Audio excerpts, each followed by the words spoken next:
Felicity? Oh, she's on her way. Oh, good. Shall I make the tea? Oh, that'd be lovely, dear. The kitchen's just spoiling. Oh, there you are, dear.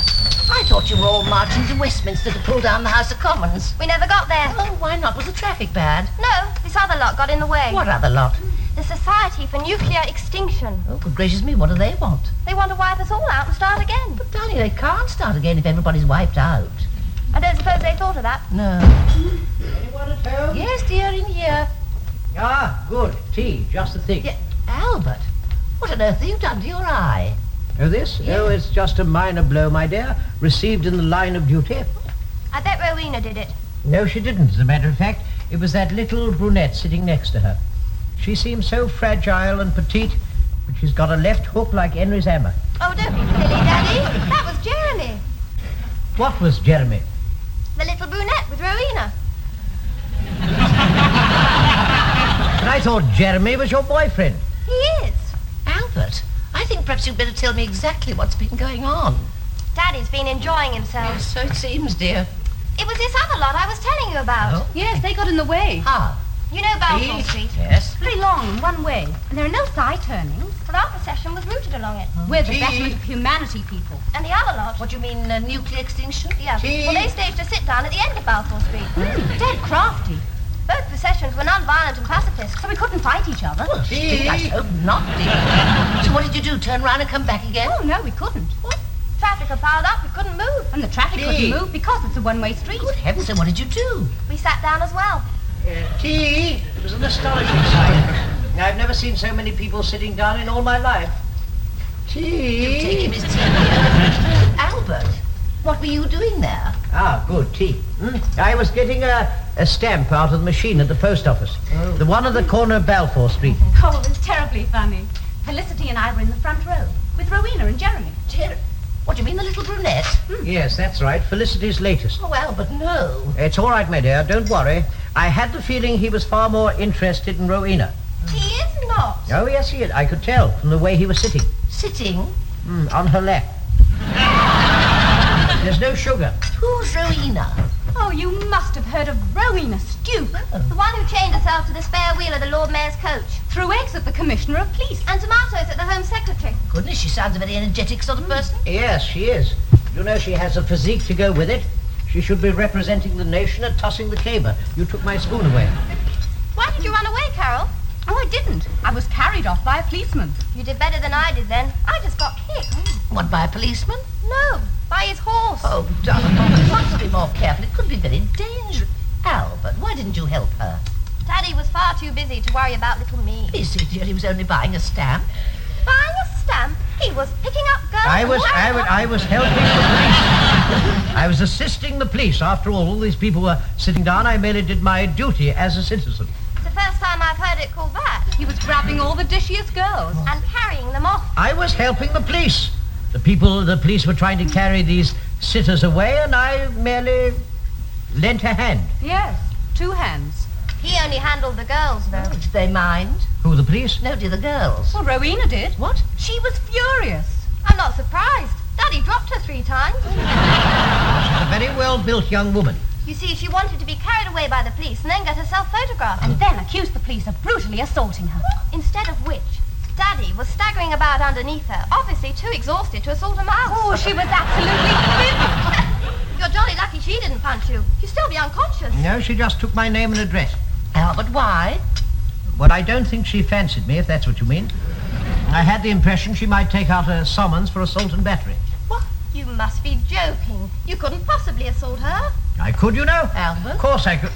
Oh. Legally speaking, my dear. Oh, I see. Oh, dear, I'm afraid that may be the new curate. Oh, what's he want? Well, he wants to get more people to go to Evensong, dear, and I said we would if we could. Go and see if it is him, girls. Look, we can't possibly go to Evensong dressed like this. Of course not. They will have to change. You know, it doesn't sound like the new curate. Hey, it's a policeman. What? Well, ask him in, Felicity. Carol, get another cup, will you? Albert, has he come for you? Well, there's only one way to find out, my dear. What's that? Let him in.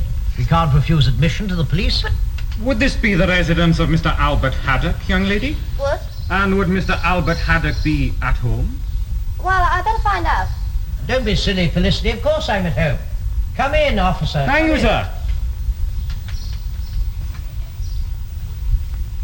Good evening. Evening. Mr. Haddock. Yes, he's over there. Yes, that's me. This is the summons of Miss Rowena Stuk against you alleging assault and battery. Sworn out before Mr. Higgins, sitting as stipendiary magistrate in the Hammersmith Court at 5:50 p.m. this evening. Well, that's quick work, isn't it? It's only 6:30 now. Well, Florence, here we go again. Oh, Albert, no. Your Honour, I appear in this case for the prosecutrix, Miss Rowena Stuk. I understand the accused, Mr. Albert Haddock, will be conducting his own defence. One moment, Sir Joshua. Mr. Haddock, this is a serious charge. It is my duty to bring that to your attention. Thank you, Your Honour, but with respect, the charge only becomes serious if I am found guilty. I think you ought to be legally represented. Oh, I'm quite accustomed to this sort of thing, Your Honour. Ask Sir Joshua. Oh, you've met before? Oh, yes, many times. We're old opponents. In fact, I'm quite sure he won't mind me saying this, but I usually get the better of him. Your Honour, Mr. Haddock is up to his usual tricks. He's trying to belittle me in your eyes before the case has started. Well, I thought we might as well save time. He's not going to think much of you when the case is finished. Your Honour, I protest. And quite rightly, Mr. Haddock, I must warn you, in my court I'll have no comic cuts. Your Honour, as I appear as both prisoner and advocate, I wonder if I might be allowed the privilege of conducting my case from the body of the court. Why? Well, this is it's a very nice dock. In fact, it's one of the nicest I've been in. But it is a bit cramped. You brought it on yourself by refusing the services of counsel. If I might mention the matter, I have usually been allowed this amount of latitude by Mr. Justice Swallow whenever I have appeared before him. No doubt. But I'm not Mr. Justice Swallow. No, you're not, are you? And whatever latitude he may have allowed you in his wisdom may not necessarily be repeated here. However, in this instance, I might concede it. How very kind of you. I am so obliged to you. Your Honour, this charge arises out of an incident that took place last Saturday, the corner of Balfour Street and Rosemary Avenue. My client, Miss Stuk, is the organising secretary of the West London branch of the Society for the Betterment of Humanity.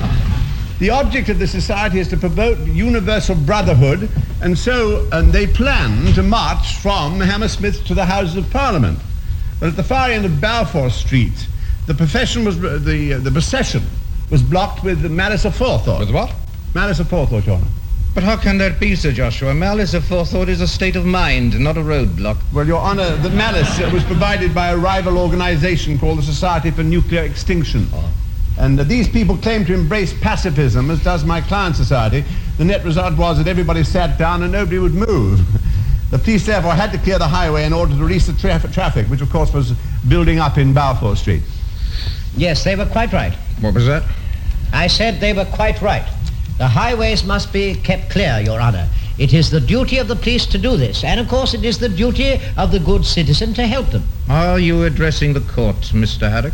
No, Your Honour, I was merely assisting the bench. Thank you, Mr. Haddock, but I'm getting quite enough assistance from Sir Joshua. I do beg your pardon, Your Honour. You see, over the years I have become accustomed to helping out Sir Joshua from time to time. I assure Your Honour, I have never required help from Mr. Haddock. Well, don't be silly, of course you beg have. to differ. Well, what about the time you tripped Will you over be the gown? quiet, Mr. Haddock?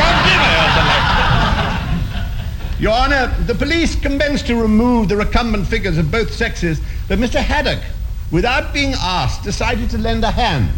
However, he confined his attention to the female of the species and to the most attractive ones to boot. You mean he kicked them? No. In the case of my client, he used a considerable degree of violence, and I propose now to call my client Miss Rowena Stuk. Miss Stuk, will you please tell His Honour what happened? Yes, that creature there had I the effrontery- protest, Your Honour. Why? A creature is not a proper description of me. I don't see why not. You remember the hymn, all things bright and beautiful, all creatures great and small. Yes. Received, Sir Joshua.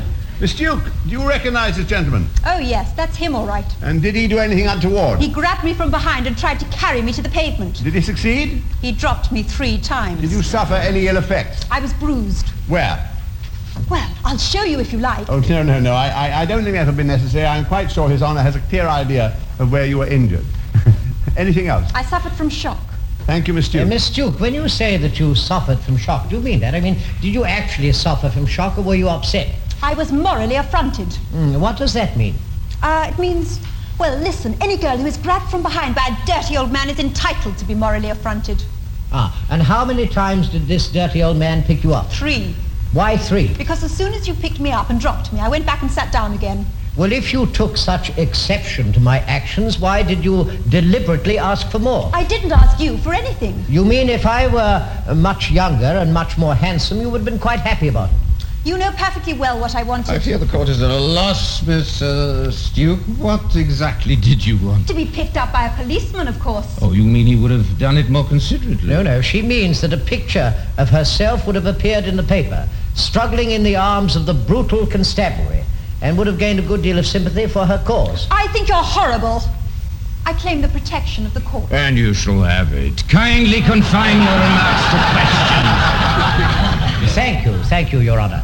Did you not intend a picture to appear in the national press, which would gain for your cause and for yourself a good deal of sympathy? I suppose so. And isn't that the real reason that you objected to being carried away by me? No.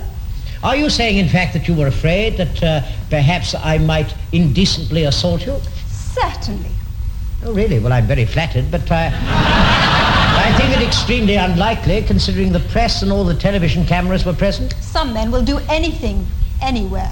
If you did indeed fear for your virtue, why didn't you call on the assistance of one of the 500 policemen who were present? I didn't think of it. Well, would you be kind enough to think of it now and answer my question?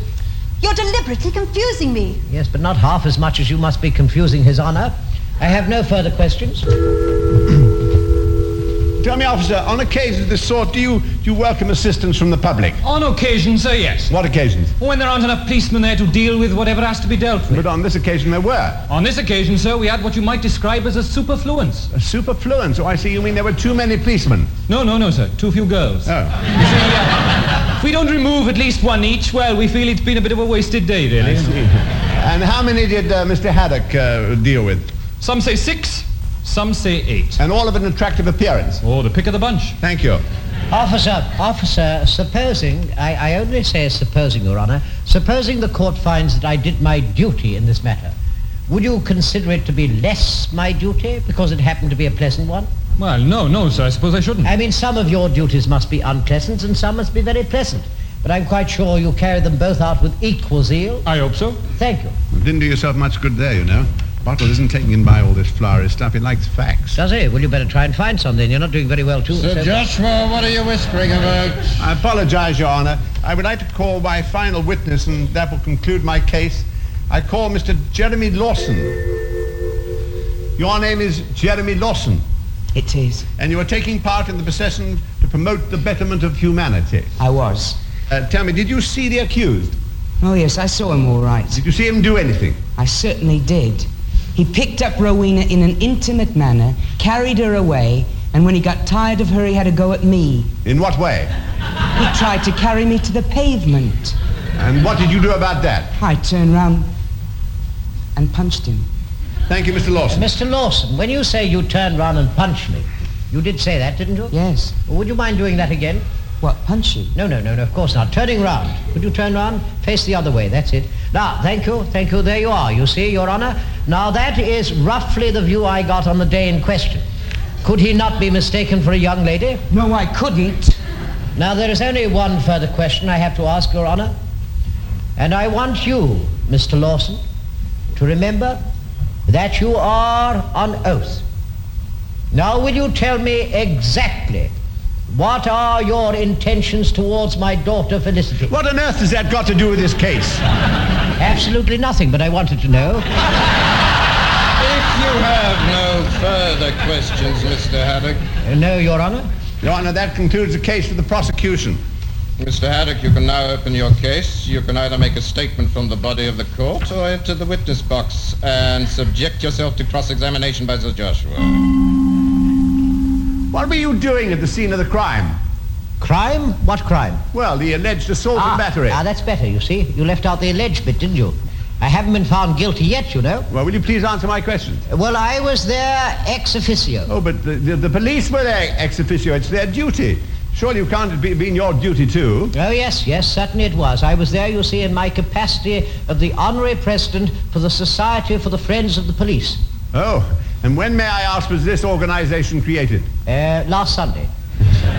It was created in order to assist the police whenever it is the duty of the citizen. Oh, yes, well, I'm sure His Honor will know how to treat that ridiculous I was nonsense. also there in a second capacity. Yes, but I suppose you're going to tell His Honor that you're also president of the Society for the Elevation of Fallen Women. Oh, you've heard about that. Really, Your Honor. If this witness will not take the court seriously. No, I'm quite serious. It's an organization which is a pledge to aid damsels in distress. And that is what you were doing? Oh, yes, most certainly. You see, there in the roadway before me was a fallen woman. How dare you call me a fallen woman? In spite of the young lady's protestations, Your Honor, I had every reason to suppose from her position that she had fallen. Yes, and what do you do? Well, I put my hands very gently under her arms, and I lifted her to her feet. And did this annoy her? No, not at all. No, she quite liked it. Until she turned round and discovered I wasn't a policeman, and then she became quite violent. Oh, you're surely not suggesting that she assaulted you? Only verbally. Yes, her language got worse and worse every time I carried her away. I see. So it comes down to this. You were there in your capacity as president of two unknown societies founded last Sunday afternoon. Oh, no, quite wrong. Last Sunday morning, just after opening time. Oh, so you've been drinking. Well, that makes it even worse, doesn't it? You attacked this unfortunate lady not once, but 3 times. Need I say more, Your Honor? Thank you, Sir Joshua. This is a case in which I have to decide between the story told by the accused on one side and that of several witnesses on the other. What is it, Mr. Haddock? I have not finished yet, Your Honor. I, too, have a witness. Oh, very well, then. I call Sir Valentine Swallow. You're not calling Swallow. Certainly. But Buttle can't stand him. Well, I don't think much of Buttle either. Well, you've got us lost your case, you know. You're bound to get a stiff sentence if you let Swallow upset Bottle.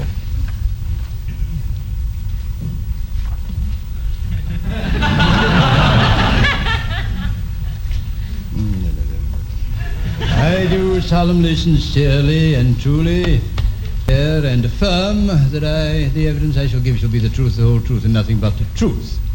Good day to you, Sir Valentine. Good day to you, Mr. Haddock. May I say I am most grateful to you for sparing me some of your valuable time. No, it's a very great pleasure, Mr. Haddock, as it is also my duty to see justice done. My very humble capacity as a witness. Oh, believe me, Sir Valentine, your presence in the witness box elevates it to the status of the bench. I'm on the bench. Don't let any gentleman forget that, please. No, I'm quite certain, Your Honor, that both Sir Valentine and myself will try not to forget it. Now, Sir Valentine, would you tell the court... Mr. Haddock, hasn't this witness been sitting in court? Yes, he has, Your Honor. Then, as he should know, he cannot give evidence. Surely you don't think that either Sir Valentine or myself will make such a silly mistake as that? Don't bandy. He attacked her. I saw him do it. He assaulted her.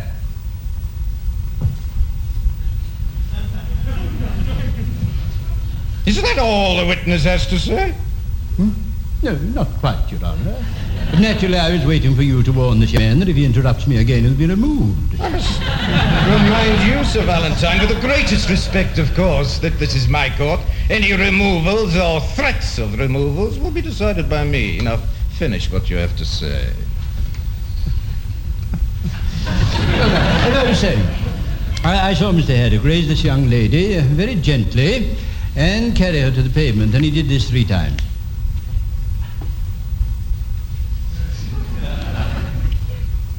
Is that all? Well, in answer to Mr. Haddock's question, yes.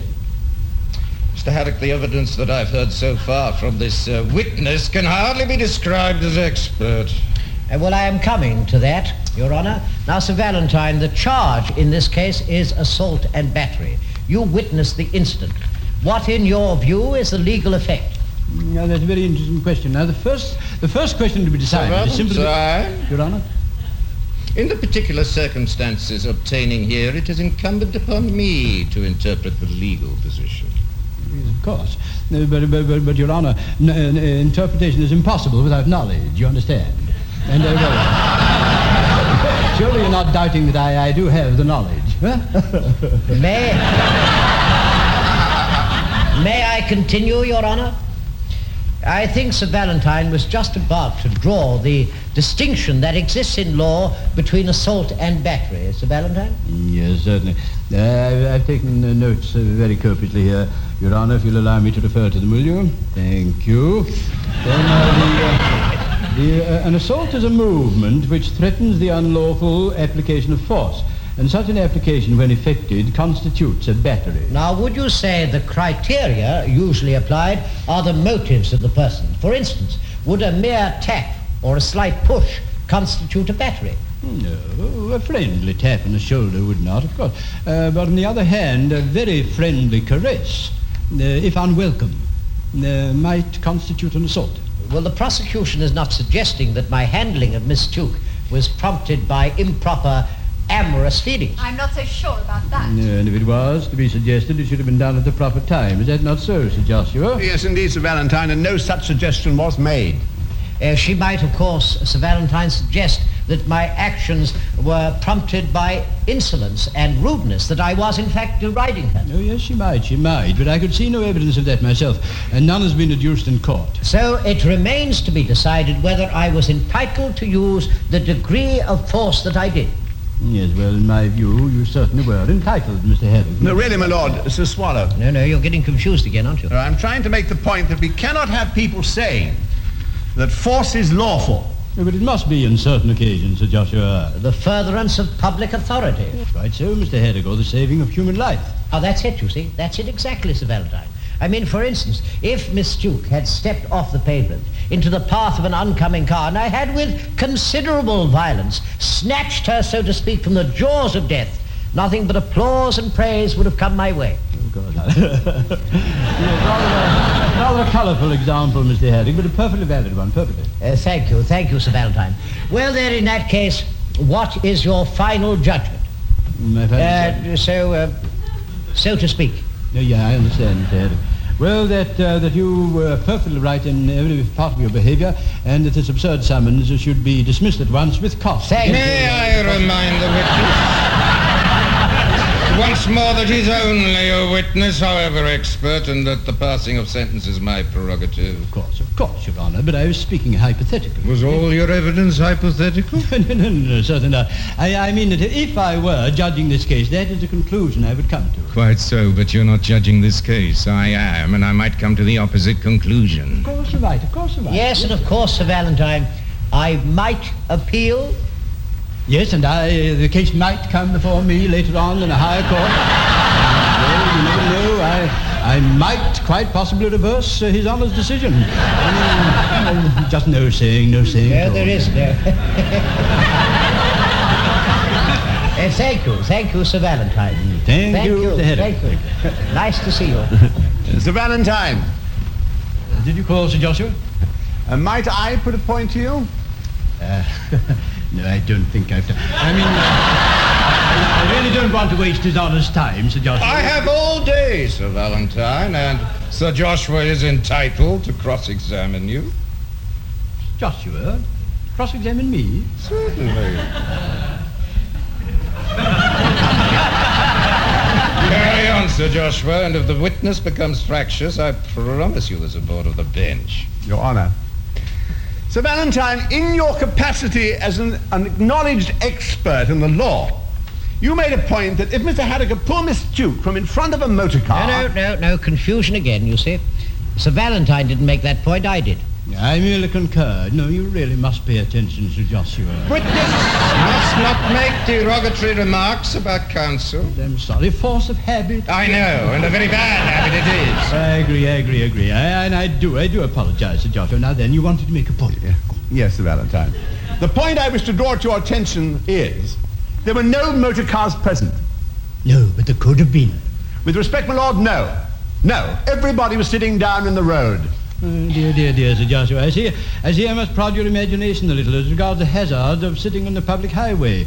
Good heavens, supposing a fire engine came down the road, scattering the people and perhaps running over this recumbent young woman. And what about the fire? It might have got out of control, human life in jeopardy. Surely you must see all that, Sir Joshua. Yes, I suppose that is possible.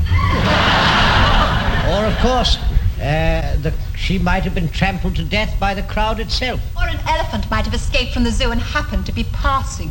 Well, that's rather less likely, but perfectly possible, Thank you, young lady, thank you. Sir Valentine, are you not overlooking the fact that Mr. Haddock rescued Miss Stuk not once, but 3 times in succession? But doesn't that make his action 3 times more gallant? But I had in mind the decision of Cole against Turner. Cole? Oh, yes, of course, Cole versus Turner. That's right, yes, very good, very Perhaps, Sir Valentine, as an expert in law, you would enlighten me on that decision with particular reference to its bearing on this case. good. Oh, I'd be delighted, Your Honour, but I'm perfectly happy to leave it in Sir Joshua's capable hands. Go on, Sir Joshua, go on. Your Honour, in that case it was held that even to touch a person without her consent constituted an assault. He's quite right. Now, the first time Mr. Haddock lifted this young lady, he might have presumed her consent, but not the second and third times in view of what she said. Oh, yes, you've made quite a good point today. But you know even better than I do, I expect, that was quite a different case altogether. Anyway, aren't you forgetting Mr. Haddock's other function? He was also president of the Friends of the Police Society, I understand. Oh, Sir Valentine. Do you really believe that? Believe it? I always believe Mr. Haddock, especially when he's on oath. No, Mr. Haddock has told us that he was merely assisting the police, and therefore a certain amount of force was allowable, because these people were obstructing the highway. But were they in law obstructing the highway? Were they not, in actual fact, exercising their right of free speech? There is no right of free speech or of public assembly on the Queen's highway. But they may, with police permission, march through the streets in an orderly manner. It's true, but they have no right to sit on the Queen's highway, Sir Joshua. They were breaking the law, and Mr. Haddock was perfectly within his rights in helping to remove them. No further questions, Your Honour. Do you wish to re-examine Mr. Haddock? No, I think not, Your Honour. I do not think that Sir Valentine's masterly interpretation of the law needs any further clarification from me. I am so grateful to you, Sir Valentine. Thank you, Mr. Haddock, thank you. Great patience and courtesy, thank you. There's very little that I can add. Sir Valentine Swallow has given us the benefit of his knowledge of the law as it is administered in higher courts than this, and I can see, therefore, no alternative but to dismiss this summons. Whatever sportsman may say, the law allows no favours to a sitting bird. You can't! With costs. I'm not paying anyone Call anything. the next case. Never mind the next case. We haven't finished this one. Come on, let's have a sit here. Come on, let's all have a sit.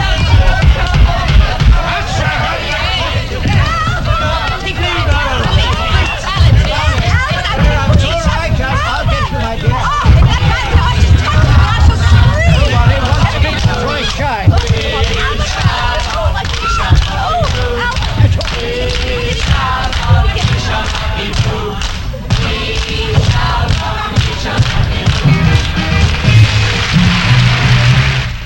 The late news is next on ABC Television. Then at 10 past 10, Survey traces the activities of the Musica Viva Society.